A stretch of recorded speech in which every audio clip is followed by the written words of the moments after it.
Delhi police के DCP SK Singh और उनकी पत्नी पर एक एएसआई के परिवार से मारपीट और धमकाने का आरोप लगा, जिसकी शिकायत एएसआई के परिवार ने मुखर्जी नगर थाने में की। दोनों ही परिवार दिल्ली के new police lines Kingsway camp इलाके में आमने सामने रहती है और बताया गया कि इनके बीच पार्किंग को लेकर विवाद है, जिसके कुछ वीडियो भी सामने आए हैं, जिनमें एक वीडियो तो इसी महीने की 18 तारीख का बताया गया, जिसमें डीसीपी की पत्नी एएसआई के परिवार से गाली गलौज करते हुए ताला फेंककर हमला करती दिखाई दी। एएसआई का आरोप है कि इस हमले से उनकी बेटी को चोट लग गई। इससे पहले दोनों पक्षों के बीच पार्किंग की जगह को लेकर बहस हुई। 18 तारीख के ही एक सीसीटीवी वीडियो में डीसीपी की पत्नी क्रिकेट बैट से एएसआई के घर के मेन गेट पर लगे बल्ब को तोड़ती नजर आई।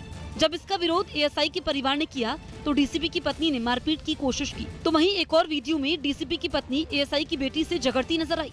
बताया गया कि एएसआई के परिवार ने इन सभी वीडियो को महकमे के आला अधिकारियों के पास भेजा और लिखित में एक शिकायत भी दर्ज करवाई, जिसमें डीसीपी और उनकी पत्नी पर गंभीर आरोप लगाए गए। खबर है कि इस मामले में दोनों ही पक्षों के खिलाफ जल्द एफआईआर दर्ज हो सकती है। उत्तराखंड के उत्तरकाशी में भी बादल फटने से कुछ इलाके के लोगों की जिंदगी बिखर सी गई। बताया गया कि 3 लोगों की जान चली गई क्योंकि बादल फटने के बाद वहां हर तरफ तबाही का मंजर दिखाई दिया। पानी सड़कों पर ऐसा बहता दिखा जैसे कोई नदी। सड़कों का नामो निशान मिट गया। गाड़ियां पानी के बीच से किसी तरह आगे बढ़ी। बादल फटने के बाद वहां पहाड़ खिसकने की घटनाएं भी घटी, जिनमें कुछ लोगों के मकानों को काफी नुकसान पहुंचा। बाद में इन हालात का मुआयना करने अपनी पूरी टीम के साथ डीएम वहां पहुंचे। उन्होंने भरोसा दिया कि इन हालात को जल्द सुधारा जाएगा। रास्ते खोलने का काम चल रहा है, बिजली आपूर्ति का काम आधा हो चुका है, डीजल की लाइनें कुछ क्षति हैं उनको भी हम ठीक करा रहे हैं और राशन वितरित करा रहे हैं। इसी बीच मौसम विभाग ने अनुमान जताया कि उत्तराखंड के कुछ हिस्सों में अगले 48 घंटे तक तेज बारिश हो सकती है। भारी या बहुत भारी बारिश है वो उत्तरकाशी, टेहरी, देहरादून, हरिद्वार और जो कुमाऊं के डिस्ट्रिक्ट्स भी है उसमें नैनीताल है या पिथौरागढ़ है, तो इनमें विशेषकर जो है इनकी संभावना है ही है। पीएम मोदी ने संसद के मॉनसून सत्र के एक दिन पहले पत्रकारों से बात की। इस बीच पीएम ने बाकी लोगों से वैक्सीन लगवाने की अपील की। पत्रकारों के साथ ही इस पूरी बातचीत में पीएम संसद परिसर में खुद अपना छाता पकड़े नजर आए।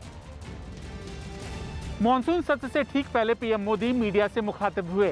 इस दौरान उन्होंने कोरोना के खिलाफ बाहुबली बनने का मंत्र दिया। पीएम मोदी का कहना था कि कोरोना के खिलाफ लड़ाई में वैक्सीन का इस्तेमाल करने से ही बाहुबली बनाया जा सकता है और उसको हराया जा सकता है। ऐसे कुदरत की नियति ही समझा जा सकता है कि मानसून सत्र की जब शुरुआत हुई तो गर्मी से तप रही देश की राजधानी दिल्ली में जोरदार बारिश हुई। इसी बारिश के बीच मानसून सत्र की शुरुआत से ठीक पहले पीएम मोदी ने छतरी की छाया में मीडिया से मुलाकात की और सभी को कोरोना काल में बाहुबली बनने का मंत्र दिया। साथ ही पीएम मोदी ने सभी से एक बार फिर कोरोना प्रोटोकॉल पालन करने की अपील की। इसके अलावा पीएम मोदी ने यह भी कह दिया कि देश के 40 करोड़ लोग अब वैक्सीन लगवाकर बाहुबली बन चुके हैं। सब मित्रों से प्रार्थना भी है, सदन में भी सभी साथियों से प्रार्थना है कि हम सब कोरोना प्रोटोकॉल का पालन करने में सहयोग दें। कोरोना के खिलाफ लड़ने के लिए बाहुबली बनने का एक ही उपाय है कि आपके बाहु पर वैक्सीन लगवा दीजिए। अब तक 40 करोड़ से ज्यादा लोग कोरोना के खिलाफ लड़ाई में बाहुबली बन चुके हैं। कोविड के इस दौर में उसके कहर से बचने के लिए अब तक कोविड एप्रोप्रिएट बिहेवियर यानी कोरोना वायरस प्रोटोकॉल ही सबसे कारगर हथियार माना गया है और यही वजह है कि पीएम मोदी लोगों से अपील करते हैं कि मास्क पहने, सोशल डिस्टेंसिंग का पालन करें और वैक्सीन लगवाएं। अब अपनी इस मुहिम में पीएम मोदी विपक्ष को भी अपने साथ शामिल करना चाहते हैं और उनके सुझाव को लेकर आगे बढ़ना चाहते हैं। पीएम मोदी ने इस दौरान विपक्ष से पूरी जिम्मेदारी के साथ मॉनसून सत्र को निभाने की अपील की। इसके अलावा पीएम मोदी ने यह भी कहा कि विपक्ष सरकार से तीखे और धारदार सवाल करे, लेकिन शांत वातावरण में सरकार को जवाब देने का मौका भी दें। चाहते हैं कि संसद में भी इस पेंडेमिक के संबंध में सार्थक चर्चा हो, सबसे प्राथमिकता देते हुए इसकी चर्चा हो और सारे व्यवहारू सुझाव सभी माननीय सांसदों से मिले, सभी माननीय सांसदों से, सभी राजनीतिक दलों से आग्रह करूंगा कि वो तीखे से तीखे सवाल पूछें, धारदार सवाल पूछें, लेकिन शांत वातावरण में सरकार को जवाब का मौका भी दें, ताकि जनता जनार्दन के पास सत्य पहुंचाने से लोकतंत्र को भी ताकत मिलती है, जनता का भी विश्वास बढ़ता है और देश की गति भी तेज होती है, प्रगति की। देश में अब भी रोजाना कोरोना के मामले 40,000 के आसपास आ रहे हैं, जो कि इस बात की ओर इशारा करता है कि दूसरी लहर का खतरा अभी टला नहीं है, जबकि तीसरी लहर को लेकर डेल्टा वेरिएंट के नए स्वरूप को लेकर अलग अलग दावे किए जा रहे हैं। यही वजह है कि पीएम मोदी एहतियात बरतने की बात कर रहे हैं, क्योंकि सावधानी ही वो मंत्र है जिसके जरिए न केवल इस बड़ी मुसीबत को टाला जा सकता है, बल्कि कोरोना के खतरे का मुकाबला भी किया जा सकता है। जासूसी के आरोपों पर संसद में केंद्र सरकार ने सफाई दी। न्यूज़ 18 के अमिताभ सिन्हा की रिपोर्ट है कि सरकार ने अपने ऊपर लगे जासूसी के आरोपों को बेबुनियाद और तथ्यों से परे बताया है। केंद्रीय आईटी मंत्री अश्विनी वैष्णव ने लोकसभा में बयान दिया कि पहले ऐसे आरोप लगे थे, लेकिन उस रिपोर्ट में कोई आधार नहीं था और पहले आई रिपोर्ट को हर पक्ष ने खारिज भी कर दिया था। बयान में यह भी कहा गया कि जिन लोगों के नाम लिए गए उनके पीछे कोई आधार नहीं है। सरकार ने इस रिपोर्ट को भारतीय लोकतंत्र को बदनाम करने की साजिश बताया। भारत में काम कर रहे एक डिजिटल प्लेटफॉर्म ने भारत के कई पत्रकारों और विपक्ष के नेताओं की जासूसी कराए जाने का आरोप लगाया था और दावा किया था कि यह काम 2019 के लोकसभा चुनाव में इजरायली जासूसी सॉफ्टवेयर पेगासस के जरिए किया गया था। Those reports had no factual basis and were categorically denied by all parties, including in the Supreme Court. The press reports of 18 July 2021 also appear to be an attempt to malign the Indian democracy and its well-established institutions. Bakrid की खरीदारी में corona के नियम टूट गए। दिलीप कुमार और मिल्खा सिंह को राज्यसभा में श्रद्धांजलि दी गई। इन दोनों महान हस्तियों का कुछ दिन पहले ही निधन हुआ था। Shanti Pahadia, Shri Dilip Kumar, Shri Milkha Singh. I request the members to raise in their place and observe silence as a mark of respect in the memory of the departed. मेजबान इंग्लैंड ने पाकिस्तान को दूसरे टी20 मैच में 45 रन से हरा दिया। इसी के साथ 3 मैचों की सीरीज में दोनों टीमें 1-1 की बराबरी पर पहुंच गईं। इस मुकाबले में इंग्लैंड ने पहले खेलते हुए 201 रन का लक्ष्य दिया, जिसके जवाब में पाकिस्तान की टीम 20 ओवरों में 9 विकेट पर सिर्फ 155 रन ही बना सकी। पेट दर्द की शिकायत के बाद आरजेडी नेता तेज प्रताप यादव की पटना में मेडिकल जांच की गई। इसके बाद डॉक्टर ने उन्हें कुछ दिन आराम करने की सलाह दी। कर्नाटक के राज्यपाल थावरचंद गहलोत ने दिल्ली में प्रधानमंत्री मोदी से मुलाकात की। बीजेपी अध्यक्ष जेपी नड्डा ने दिल्ली में केंद्रीय मंत्री पीयूष गोयल से मुलाकात की और उन्हें राज्यसभा में नेता सदन बनाए जाने की बधाई दी। दिल्ली की कई जगहों से सड़कों के धंसने की घटनाएं सामने आई। द्वारका में दिल्ली पुलिस के एक जवान की गाड़ी अचानक सड़क में समा गई और सड़क में इतना गहरा गड्ढा हो गया कि पूरी कार ही सड़क के नीचे पहुंच गई। जहां गड्ढा हुआ उसके आसपास के एक बड़े हिस्से पर लोगों की चहलकदमी तक रोक दी गई। एक बड़ी मशीन से कार को ऊपर खींचा गया, लेकिन मशीन को भी काफी दूर ही खड़ा किया गया। सड़क के नीचे पहुंची कार को देखने के लिए ही लोगों की भीड़ जमा हो गई। कुछ ऐसी ही घटना आईटीओ पर भी हुई, जहां एक बस का अगला पहिया सड़क में धंस गया। मुंबई से दिल्ली के बीच चलने वाली राजधानी एक्सप्रेस को हाईटेक डिब्बों से लैस कर दिया गया। इसके लिए तेजस ट्रेन के डिब्बों में जरूरी बदलाव किए गए और फिर उन्हें राजधानी एक्सप्रेस के पुराने डिब्बों से बदल दिया गया। तेजस की बैठने वाली सीटों की जगह इन नए डिब्बों में यात्रियों के सोने लायक सीटें लगाई गईं। इसके अलावा कुछ और जरूरी बदलाव भी किए गए। दावा किया गया कि ये नए कोच पहले के मुकाबले ज्यादा सुरक्षित, बेहतर और आरामदेह भी हैं। राजधानी एक्सप्रेस को रेलवे ने अपग्रेड कर दिया है और तेजस जैसे कोच इस ट्रेन में लगा दिए हैं। मुंबई से दिल्ली के बीच चलने वाली राजधानी एक्सप्रेस में ऐसे 20 कोच लगाए गए। इन डिब्बों में सीसीटीवी कैमरों के अलावा एक स्मार्ट स्क्रीन भी लगाई गई है, जिससे यात्रियों को आने वाले स्टेशन समेत कई दूसरी जानकारियां मिलती रहेंगी। यही नहीं, इसके टॉयलेट भी पुराने डिब्बों से बेहतर दिखाई दिए। यात्रियों की सुरक्षा के लिए इसमें टॉकबैक सिस्टम और आधुनिक दरवाजे लगाए गए हैं। तो ऑटोमेटिक डोर्स लगे हुए हैं, जिससे कि आप उसको ओपन क्लोज जब गार्ड करेगा तभी हो, जिससे कि सेफ्टी पैसेंजर्स की काफी ज्यादा इंक्रीज होगी। राजधानी एक्सप्रेस के बाद अब लंबी दूरी की कई दूसरी ट्रेनों में भी ऐसे ही हाईटेक कोच लगाने की तैयारी है। दिल्ली के पास हरियाणा के गुरुग्राम में पानी आफत बनकर बरसा। वहां बारिश के बाद ज्यादातर इलाकों में कमर तक पानी भर गया और ऐसे हालात हो गए कि गुरुग्राम समंदर जैसा लगने लगा। सेक्टर 10 में तो सड़कों पर पानी की बहती धार समंदर की लहरों से कम नहीं लगी। वहां से जो तस्वीरें आई उन्हें देखकर एक बार तो ऐसा लगा कि पूरा शहर ही डूब गया है। क्या सड़क, क्या घर और क्या अंडरपास, जिधर नजर गई पानी ही पानी दिखा। कहीं घुटनों तक पानी तो कहीं कमर तक, कहीं गाड़ियां पानी में डूबी तो कहीं लोग पानी में फंसी अपनी स्कूटी को बचाने की जद्दोजहद में जुटे नजर आए। नौबत ये आ गई कि आसमान से बरसते पानी के बीच लोग सड़कों पर भरे पानी में डूबकर और एक दूसरे का हाथ पकड़कर आते जाते दिखे।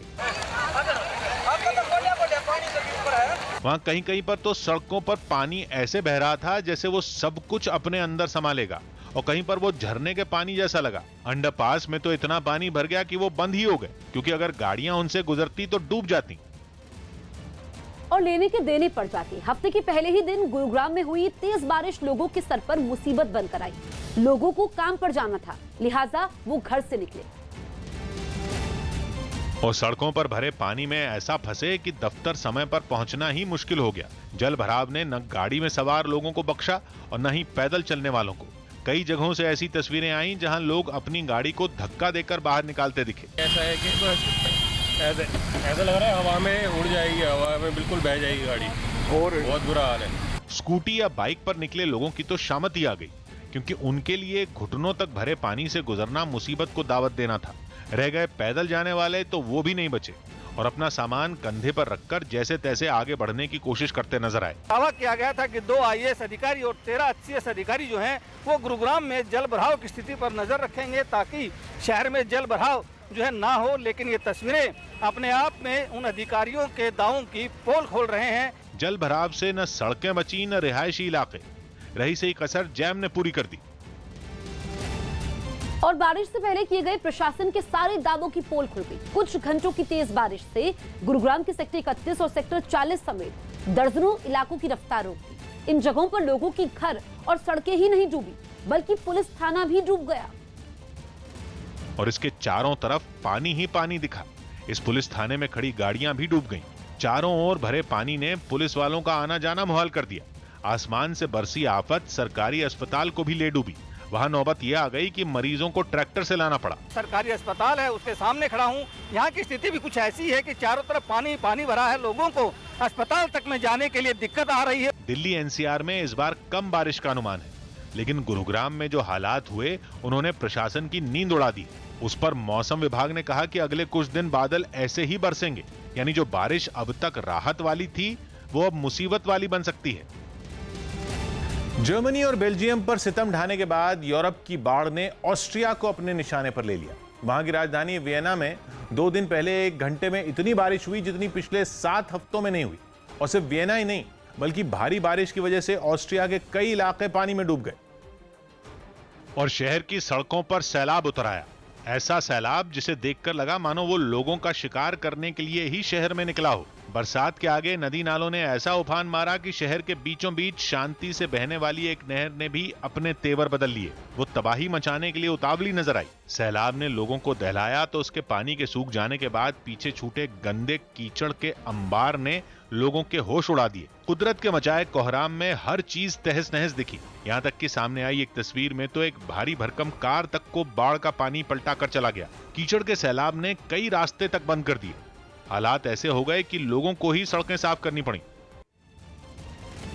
मध्य प्रदेश के शाजापुर जिले से रोंगटे खड़े कर देने वाला वीडियो सामने आया, जिसमें दिखा कि एक तेज रफ्तार ट्रैक्टर बेकाबू होकर सड़क किनारे मौजूद फूलों की दुकानों में घुस गया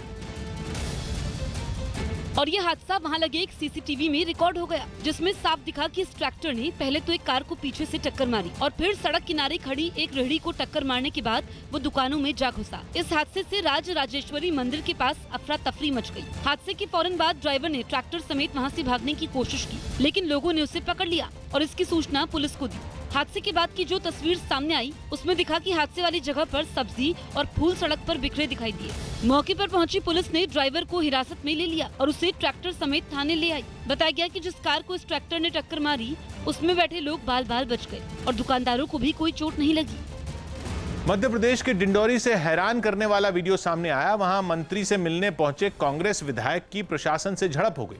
शिवराज सिंह सरकार में मंत्री मोहन यादव वहां एक कॉलेज के लिए भूमि पूजन करने पहुंचे थे, जिसकी जानकारी मिलने पर वहां से कांग्रेस विधायक और पूर्व मंत्री ओमकार सिंह मरकाम भी वहां पहुंच गए, लेकिन वहां मौजूद अधिकारियों ने उन्हें बीच में ही रोक दिया। इसके बाद विधायक ने हंगामा शुरू कर दिया। आप बोल दीजिए मंत्री से नहीं मिला ड्राइवर इसमें, आप बोल दीजिए। विधायक के कई बार अपील करने के बाद भी वहां मौजूद कलेक्टर और पुलिस के सीनियर अधिकारियों ने उन्हें आगे नहीं जाने दिया, जिससे नाराज विधायक सड़क किनारे जमीन पर बैठ गए। अरे भैया मैं मिल लूंगा, चलो यहीं बैठ जाता हूं। विधायक को धरने पर बैठा देख वहां मौजूद पुलिस अधिकारियों ने ताकत का इस्तेमाल कर उन्हें वहां से हटाने की कोशिश की। वो भाग न सके, इसलिए एक अधिकारी ने उनको पीछे से पकड़ लिया। इसी बीच मंत्री मोहन यादव का काफिला भी वहां से गुजर गया। मंत्री जी सुन तो लो, अरे मंत्री जी सुन तो लो। मंत्री मोहन यादव के जाने के थोड़ी देर बाद विधायक भी वहां से चले गए। यूपी के बिजनौर से चौंकाने वाली तस्वीर सामने आई। वहां हथियार से लैस एक बदमाश ने एक निजी फाइनेंस कंपनी में लूट की कोशिश की, लेकिन वो कामयाब नहीं हो पाया। बताया गया कि बदमाश को पकड़ने की कोशिश में एक दुकानदार की जान चली गई, जिसका एक सीसीटीवी वीडियो भी सामने आया, जिसमें दिखा कि मुंह पर मास्क लगाए बदमाश ने फाइनेंस कंपनी के कर्मचारियों पर पिस्तौल तान दी। ये देख कंपनी के दोनों कर्मचारी डर गए और वो अपनी कुर्सी छोड़कर खड़े हो गए। कुछ देर तक इस बदमाश ने कंपनी के दूसरे कर्मचारियों को भी डराने की कोशिश की, लेकिन खुद को नाकाम होता देख वो वहां से भाग निकला। मगर कंपनी के बाहर पॉपकॉर्न की रेहड़ी चलाने वाले दुकानदार ने बदमाश को पकड़ने की कोशिश की तो उसने हवाई फायरिंग कर दी।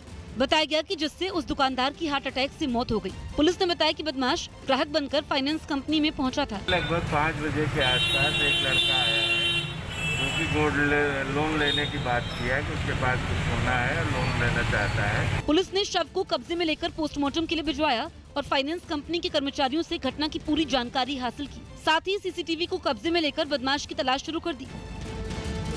राजस्थान के सवाई माधोपुर से एक डरा देने वाली तस्वीर सामने आई, जहां एक उफनते नाले को पार करने की कोशिश में 2 लोग बह गए।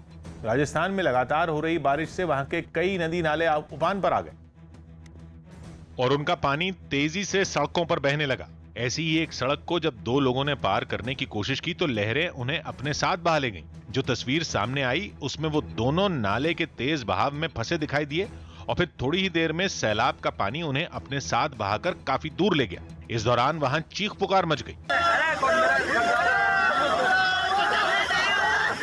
दोनों की एक गलती ने उन्हें मुसीबत में डाल दिया। बताया गया कि वो बहकर बहुत दूर चले गए थे, हालांकि बाद में उन्हें किसी तरह बचा लिया गया। इसका पुल का ऐसा किया जाए तो पुल का फैसिलिटी मिल सके यहाँ के लोगों को। शहर में हुई कुछ घंटे की बारिश ने वहां की तस्वीर पूरी तरह से बदल कर रख दी। सड़कों पर इतना पानी भर गया कि वो तालाब में तब्दील हो गई। कई गाड़ियां हाईवे पर खराब हो गईं, तो वहीं कुछ गाड़ियां किसी तरह अपनी मंजिल की तरफ बढ़ने की जद्दोजहद करती दिखीं। वहां इतने बादल बरसे कि पूरा शहर पानी पानी हो गया। बाजार, दुकानें, मकान सब पानी में डूब गए। चौक चौराहों पर भी घुटनों तक पानी भर गया। जोधपुर में चोरी के आरोप में पिटाई कर दी गई। जोधपुर में कुछ लोगों ने मोबाइल चोरी के एक आरोपी की पिटाई कर दी। यूपी के कासगंज में हुए एक सड़क हादसे में दूल्हे समेत 4 लोगों की मौत हो गई। बताया गया कि बारात के लौटते वक्त दूल्हे की कार एक पेड़ से टकरा गई थी। इस हादसे पर सीएम योगी आदित्यनाथ ने दुख जताया और मरने वाले लोगों के परिवारों को 2-2 लाख रुपए का मुआवजा देने का ऐलान किया। माननीय मुख्यमंत्री जी ने इस घटना पे अत्यंत ही दुख व्यक्त किया है। जयपुर की एक महिला ने आरोप लगाया कि एक आदमी ने धर्म परिवर्तन करवाकर उससे शादी की, लेकिन फिर बच्चा पैदा होने के बाद वो परिवार को छोड़कर भाग गया। संपूर्ण जांच की जाएगी, पूरा असलियत निकाली जाएगी और सही अनुसंधान होगा। मौसम विभाग ने उत्तराखंड में भी अगले 48 घंटों में तेज बारिश का अलर्ट जारी किया। इसे देखते हुए सभी विभागों को सतर्क रहने के निर्देश दिए गए। अभी जो अगले 24 घंटे वो भी ऐसे ही रहने वाले हैं, उसके बाद हालांकि थोड़ी कमी आएगी। आगरा में हुई बारिश के बाद बड़ी संख्या में लोग ताजमहल देखने पहुंचे। हालांकि इस दौरान वहां कई लोगों पर कोरोना नियमों की अनदेखी करने का भी आरोप लगा। रूस के याकुत्स्क से डरा देने वाली तस्वीरें सामने आई, जहां जंगलों में लगी आग इतनी फैल गई कि उसके धुएं ने आसपास के सभी इलाकों को बुरी तरह अपनी चपेट में ले लिया।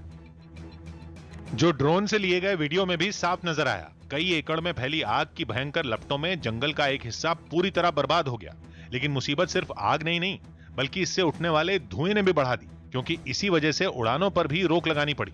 हालांकि दमकल कर्मी आग बुझाने में जुटे हैं, लेकिन ये इतनी खौफनाक है कि फैलती ही जा रही है। लिहाजा इसे काबू करने के लिए अब विमानों का भी इस्तेमाल किया जा रहा है। मुंबई में भारी बारिश की वजह से अंडरग्राउंड पार्किंग में पानी भर गया, जिसमें महंगी कारें, बाइकें और ऑटो रिक्शा समेत करीब 400 गाड़ियां डूब गई। कांदीवली में ठाकुर कॉम्प्लेक्स में इस अंडरग्राउंड पार्किंग को बीएमसी ने बनवाया था, लेकिन पानी निकलने का सही इंतजाम नहीं होने की वजह से पार्किंग में पानी जमा हो गया। अंडरग्राउंड पार्किंग के हालात तालाब की तरह थे, जिसमें गाड़ियां डूबी हुई थी। लोगों के इकट्ठा होने के बाद पानी को पार्किंग से बाहर निकाला गया। भारत और नेपाल के बीच जल्द ही रेल सेवा एक बार फिर शुरू हो सकती है। न्यूज़ 18 के चंदन जजवाड़े की रिपोर्ट है कि बिहार के जयनगर रेलवे स्टेशन से नेपाल के कुर्था स्टेशन के बीच जल्द ही ट्रेन चल सकती है, जिसके लिए दोनों स्टेशनों के बीच 35 किलोमीटर लंबी एक रेल लाइन तैयार की गई है और इस पर एक दिन पहले ट्रेन का सफल ट्रायल भी किया गया था। बताया गया कि इस रेलवे लाइन पर 110 किलोमीटर की रफ्तार से ट्रेन दौड़ी। 2014 से बिहार के जयनगर से नेपाल के जनकपुर के बीच ट्रेनों का आना जाना बंद है, जिसे एक बार फिर शुरू करने के लिए करीब 70 किलोमीटर लंबी रेलवे लाइन पर काम चल रहा है। उसी का आधा हिस्सा है जयनगर से कुर्था के बीच ये रेलवे लाइन, जिस पर ट्रायल किया गया। मध्य प्रदेश की संस्कृति मंत्री उषा ठाकुर के एक बयान पर सियासी घमासान छिड़ गया। ये घमासान एक दिन पहले दिए उनके उस बयान पर छिड़ा, जिसमें उन्होंने अपने साथ सेल्फी लेने वालों पर 100 रुपए की फीस चुकाने का फरमान सुनाया था। इसके पीछे उन्होंने दलील दी थी कि सेल्फी की वजह से उन्हें किसी भी कार्यक्रम में देर हो जाती है और उनका काफी वक्त भी बर्बाद होता है। अब मंत्री जी के साथ सेल्फी खिंचवाने के लिए आपको अपनी जेब ढीली करनी पड़ेगी, यानी मंत्री जी को पैसे दो और मंत्री जी के साथ सेल्फी लो। ये हैरान करने वाली खबर मध्य प्रदेश से आई है, जहां संस्कृति मंत्री उषा ठाकुर ने कहा है कि उनके साथ सेल्फी खिंचवाने के लिए बीजेपी कार्यकर्ताओं को पार्टी फंड में 100 रुपए जमा करने होंगे। हालांकि उनका निजी फैसला है, लेकिन इस पर विवाद शुरू हो गया है। सियासी हलकों में ये सवाल किया जा रहा है कि आखिर मंत्री ने अपने साथ सेल्फी खिंचवाने के लिए 100 रुपए लेने का नियम क्यों बनाया। 100 रुपए में एक सेल्फी। एमपी की संस्कृति मंत्री उषा ठाकुर के साथ अगर किसी कार्यकर्ता को सेल्फी लेनी है तो अब पार्टी फंड में 100 रुपए देने के बाद ही ये मौका मिल सकेगा। सेल्फी लेने के लिए उषा ठाकुर के पास जाने से पहले कार्यकर्ता को अपने मंडल के कोषाध्यक्ष के पास 100 रुपए जमा कराने होंगे, तभी वो सेल्फी लेने के हकदार होंगे। मंत्री उषा ठाकुर का दावा है कि इससे समय की बर्बादी रुकेगी। सेल्फी में वक्त बहुत खराब होता है और कई बार हम लोग घंटा भर तक लेट हो जाते हैं। तो संगठनात्मक दृष्टि से ये विचार किया कि हमारे यहाँ मंडल कार्यकारिणी है, हमारे मंडल कार्यकारिणी में कोषाध्यक्ष जी भी होते हैं, तो जिस मंडल में जो जितनी सेल्फी खिंचाएगा तो 100 रुपये का शुल्क मंडल कोषाध्यक्ष के पास जमा करेगा, ताकि वो सब राशि संगठन के काम में ही आएगी। बताया जा रहा है कि मंत्री उषा ठाकुर ने पेड सेल्फी यानी कि पैसे देकर सेल्फी लेने का मौका देने वाला फैसला तब किया जब वो खंडवा जिले की प्रभारी मंत्री बनने के बाद पहली बार खंडवा के दौरे पर पहुंची थी। दावा किया गया कि इस दौरान उन्हें कार्यकर्ताओं की भीड़ का सामना करना पड़ा और लगातार उनके साथ सेल्फी ले रहे कार्यकर्ताओं की वजह से उन्हें दूसरी जगहों पर पहुंचने में काफी देर हो गई थी। सोशल मीडिया के आने के बाद बीते कुछ सालों में नेताओं और मंत्रियों के साथ सेल्फी खिंचवाने का चलन बढ़ा है। खास तौर पर नेता जब जनता के बीच जाते हैं तो लोगों में उनके साथ सेल्फी खिंचवाने की होड़ सी मच जाती है। कई बार तो पुलिस के लिए कानून व्यवस्था संभालना तक मुश्किल हो जाता है। नेताओं के साथ सेल्फी खिंचवाने का ये क्रेज इसलिए भी बढ़ा है क्योंकि लोग नेताओं के साथ फोटो खिंचवाते हैं, फिर उसे सोशल मीडिया पर शेयर करते हैं और ये दिखाने की कोशिश करते हैं कि अमुक नेता के साथ उनकी कितनी नज़दीकियां हैं। शायद इसलिए मध्य प्रदेश की मंत्री उषा ठाकुर ने उनके साथ सेल्फी खिंचवाने के लिए फीस तय कर दी है, ताकि उनके साथ फोटो खिंचवाने वालों की भीड़ कम हो और उनको थोड़ी सी जनता के बीच जाने में सुविधा हो।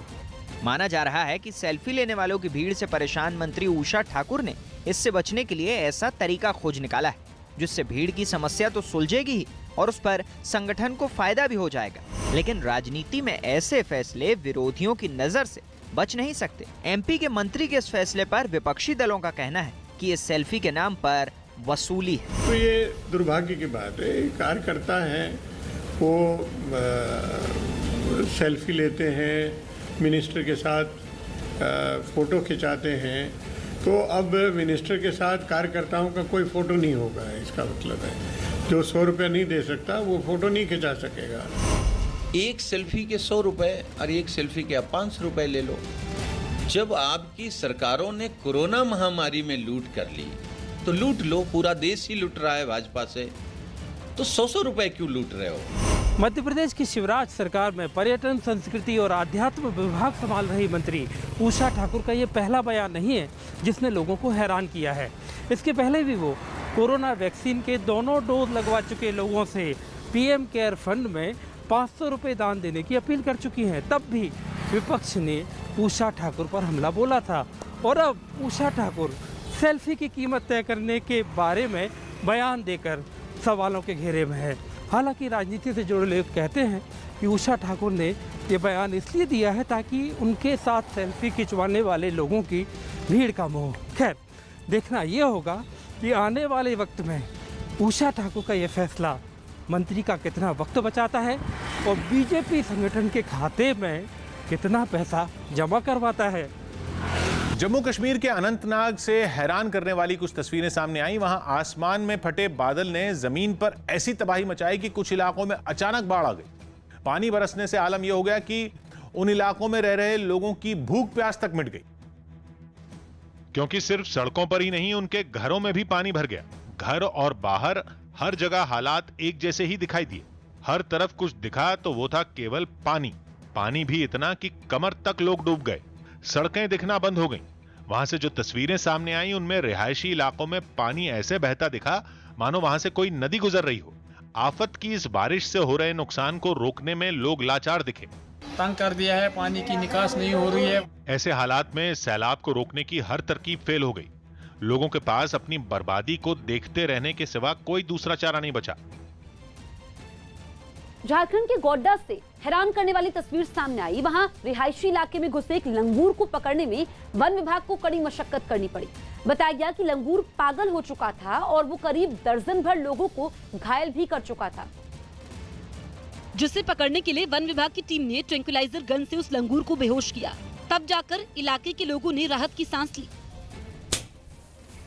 लंगूर के बेहोश होते ही वन विभाग के लोग उसे बांधकर बाहर लाए और फिर पिंजरे में कैद कर अपने साथ ले गए। इससे पहले लोगों के लिए सिरदर्द बने इस लंगूर को पकड़ने के लिए वन विभाग की टीम ने सर्च ऑपरेशन चलाया। इस कार्रवाई को देखने के लिए इलाके के लोग भी वहां जुट गए, जिनमें कुछ लोगों ने तो वन विभाग की इस कार्रवाई पर ही सवाल उठा दिए। अभी यहाँ जो पागल बंदर था अभी तक नहीं पकड़ाया है। अभी यहाँ 2-3 पागल बंदर है। बताया गया कि इलाके में बीते एक हफ्ते से लंगूर ने उत्पात मचा रखा था, जिसे पकड़ने में वन विभाग को 8 से 9 घंटे का वक्त लगा। मैं हूं किशोर अजवाणी। आज की ताजा खबर जारी है।